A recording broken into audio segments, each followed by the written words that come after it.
ये जो 9 दिन की कथा में चिल्ला चिल्ला कर बोल रहा हूँ 3-3 घंटे, केवल इसी बात के लिए है कि हमारे कृषि नरावें चतुर किसाना, खेत में कोई खरपतवार बोया नहीं जाता, गेहूं बोया जाता है, दुनिया की चटरी वटरी निकल आती है, अगड़म झगड़म निकल आता है, तो होशियार किसान उसकी निराई करता है।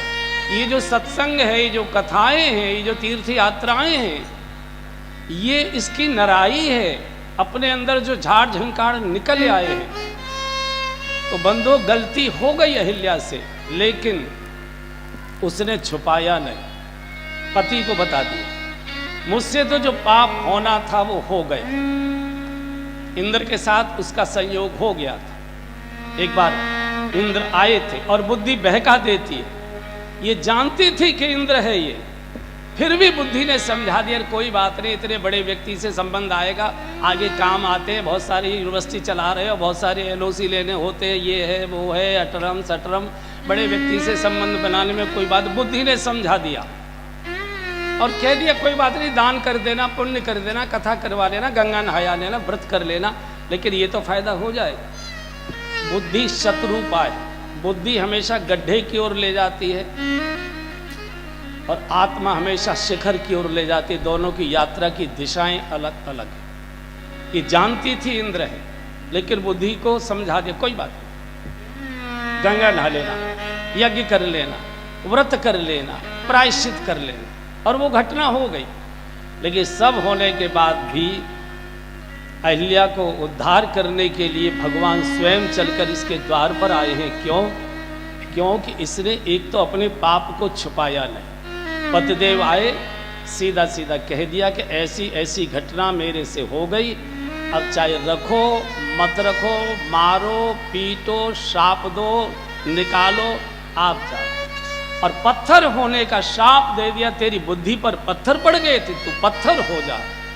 और पूरे आश्रम ने त्याग दिया, खग मृग जीव जंतु तहनाई। अब यहां से अहिल्या से शिक्षा लेने की आवश्यकता है। सब छोड़कर चले गए, पुत्र छोड़कर चला गया, पति छोड़कर चला गया, सेवादार छोड़कर चले गए, यहां तक पशु पक्षी जीव जंतुओं ने छोड़ दिया।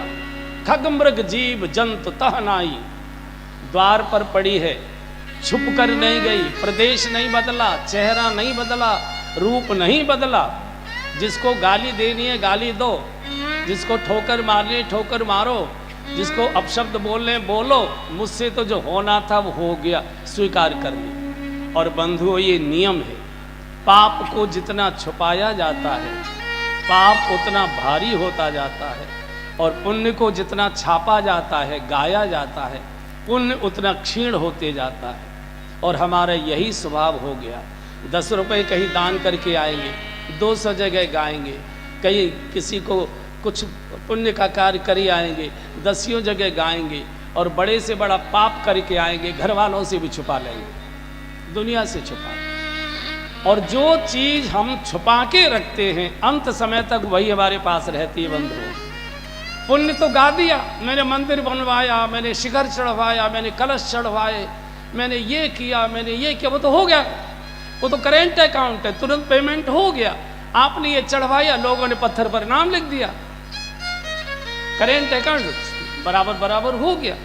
लेकिन जो छुपाया जाता है, अंत समय में वही हमारे साथ जाता है। पुण्य छुपाओगे पुण्य साथ जाएगा, पाप छुपाओगे पाप साथ जाएगा। एक और इन महापुरुषों के जीवन में, विश्वामित्र जी के जीवन में भी हुआ है, अहिल्या जी के भी जीवन में हुआ है, दोबारा नहीं रिपीट हुई।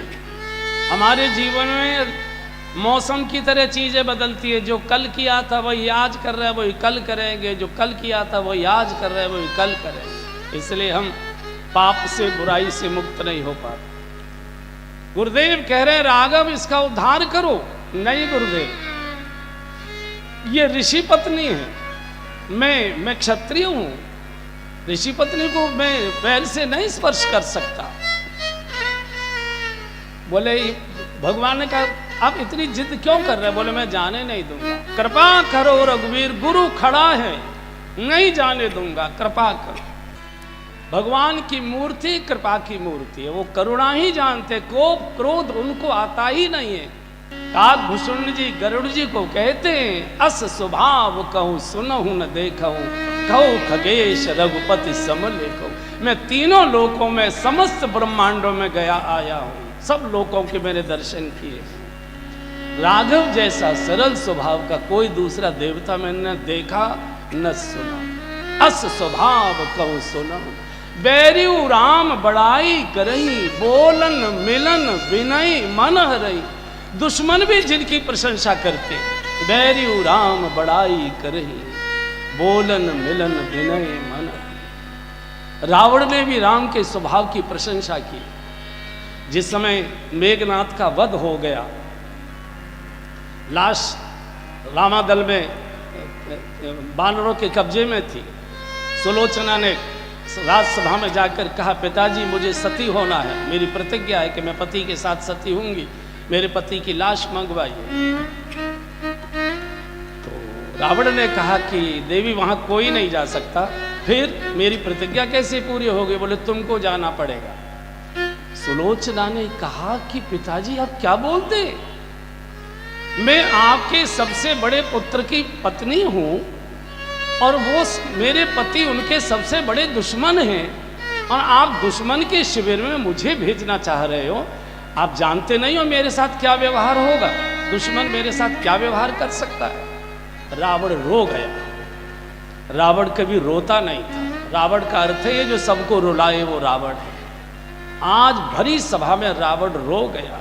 कहा बिटिया मैं ऋषि पुत्र हूं, उत्तम कुल पुलस्त्य कर नाती हूं, वेदों का ज्ञाता हूं। मैंने ब्रह्मा जी के चरणों में बैठकर वेद पढ़े हैं, वेद पढ़े वेद शंभु सभीत पुजावन रावण के घर आवे।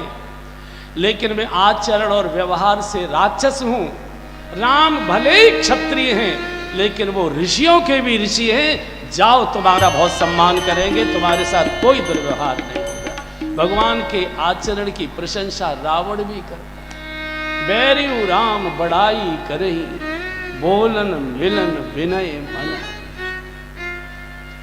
अहिल्या जी का उद्धार हुआ। ऐसे भगवान पहुंच गए और जैसे शीश पर चरण रखा, एकदम जैसे कोई प्रकाश पुंज प्रकट हो गया हो। अश्रुपात आंखों से अश्रु धारा बह रही है और एकदम हाथ जोड़कर भगवान से रो रो कर कह रही है, भगवान जिस दिन मुझे ऋषि ने शाप दिया था उस दिन मैं बहुत रोई थी। आज मुझे लगता है ऋषि ने शाप नहीं दिया था, मेरे ऊपर कृपा की।